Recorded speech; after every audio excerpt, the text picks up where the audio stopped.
पवईतील हिरानंदानी मतदान केंद्रावर मतदारांच्या रांगा लागल्याचं पाहायला मिळालं। गेल्या 2 तासांपासून मतदान केंद्रावर रांगा पाहायला मिळत आहेत। शिवसेना उद्धव बाळासाहेब ठाकरे पक्षाचे नेते आणि अभिनेते आदेश बांदेकर हे देखील रांगेत उभे आहेत। ईव्हीएम बंद पडल्याने नागरिकांची गर्दी पाहायला मिळाली। आता मतदान प्रक्रिया सुरळीत झाली असून केंद्रावर अजूनही मतदारांच्या रांगा असल्याचं पाहायला मिळत आहे। गेल्या 2 तासांपासून मतदान केंद्रावर रांगा पाहायला मिळत आहेत। अभिनेते आदेश बांदेकर हे देखील रांगेत उभे आहेत। ईव्हीएम बंद पडल्याने नागरिकांची गर्दी झाल्याचं या ठिकाणी पाहायला मिळत आहे। आता मतदान प्रक्रिया सुरळीत झाली असून केंद्रावर अद्यापही मतदारांच्या रांगा असल्याचं दिसतंय। शेवटच्या टप्प्यातलं महाराष्ट्रातलं मतदान सुरू आहे। यामध्ये मुंबईसह इतरही काही महत्त्वाचे मतदारसंघ आहेत। सकाळपासूनच मतदारांनी मतदानासाठी चांगला प्रतिसाद दाखवल्याचं पाहायला मिळालंय।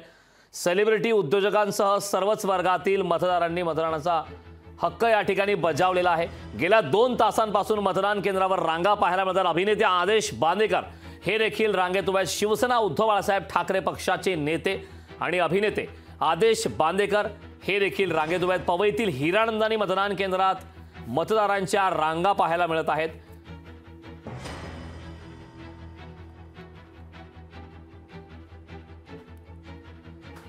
तर ईव्हीएम बंद पडल्याने त्या मतदान केंद्रावर रांगा लागल्याचं पाहायला मिळालं आहे। ईव्हीएम बंद पडल्याने नागरिकांची गर्दी या ठिकाणी पाहायला मिळते। या संदर्भात ताजी अपडेट देण्यासाठी आपले प्रतिनिधी भूषण शिंदे आपल्यासोबत जोडलेले आहेत। भूषण, अत्यंत महत्त्वाचा शेवटचा टप्पा महाराष्ट्राचं मतदानात सुरू आहे। त्यातच मतदारांनी मोठ्या प्रमाणात मतदानासाठी गर्दी केलेली आहे। विशेष करून आपण जे पाहतोय, आदेश बांदेकर यांनी देखील मतदार रांगेत उभं राहून त्यांनी मतदान बजावलेलं आहे। त्या ठिकाणची दृश्य देखील आपण पाहिलेली आहेत। काही वेळ ईव्हीएम मशीन बंद पडली, त्यामुळे देखील मतदारांच्या रांगा त्या ठिकाणी वाढल्या होत्या। अशा प्रकारची परिस्थिती होती। सध्या त्या ठिकाणचे ताजे अपडेट काय?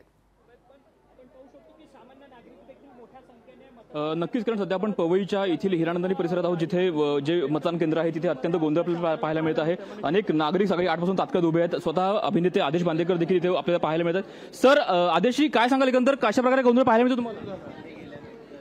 गोंधळ आहे हे नाकारता येत नाही आणि या ठिकाणी आम्ही अनुभवतो आहोत, कारण 11 वाजल्यापासून मतदानासाठी, कारण सकाळपासून बऱ्याचदा आम्ही जेव्हा निघत होतो घरून तेव्हा प्रत्येक वेळेला निरोप येत होता की गर्दी आहे, पण ती गर्दी का आहे याचा अनुभव इथे आल्यानंतर आला की पुढे सरकतच नाही रांग। 3-3 तास झाले, आम्ही स्वतः 3 तास झाले रांगेत आहोत। निवडणूक आयोग असं म्हणतंय की ईव्हीएम मशीन बंद होती, मात्र ती आता सुरू करण्यात आलेली आहे। ईव्हीएम मशीन बदलली आहे का, त्याबद्दल काय सांगाल?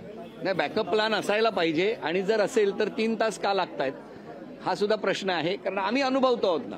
दुसऱ्या कोणाला विचारण्याची काही गरजच नाही, कारण आम्हीच सगळे अनुभवतो आहोत। मीच नाही, सगळ्यांना, माझी सोडा तुम्ही प्रतिक्रिया, बाकीच्यांची प्रतिक्रिया घ्या। आम्ही काही खरे सेलिब्रिटी हे आहेत सगळे जे रांगेत उभे आहेत, त्यामुळे त्यांचं खऱ्या अर्थाने तुम्ही प्रतिक्रिया घ्यायला पाहिजे। इथल्या झोनल ऑफिसर असं म्हणतात की वयोवृद्ध नागरिक आहेत, ज्येष्ठ नागरिक आहेत, त्यामुळे धीम्या गतीने संपूर्ण प्रक्रिया सुरू आहे। ज्यांनी आम्हाला मतदान करायला शिकवलं त्या पिढीवरती तरी निदान आरोप करू नका। आमच्यापेक्षा जास्त पावसाळे आणि जास्त मतदान त्यांनी बघितलेलं आहे, आणि ते इतकं छान मतदान करतात। उगाच त्यांच्या वयावरती त्यांचा सिनियर सिटीजनचा तरी किमान अपमान करू नका म्हणावं।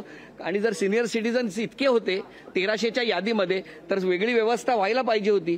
एवढा सुद्धा विचार नसेल तर सिनियर सिटीजनच्या प्रती काय आदर आहे हे स्पष्ट होत आहे।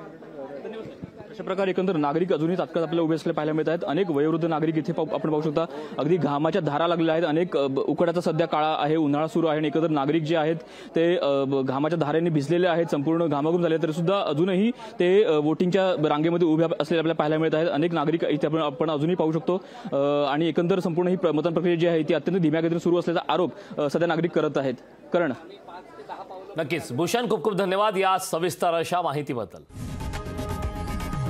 लोकशाही मराठी ऐका, पहा, जागरूक रहा।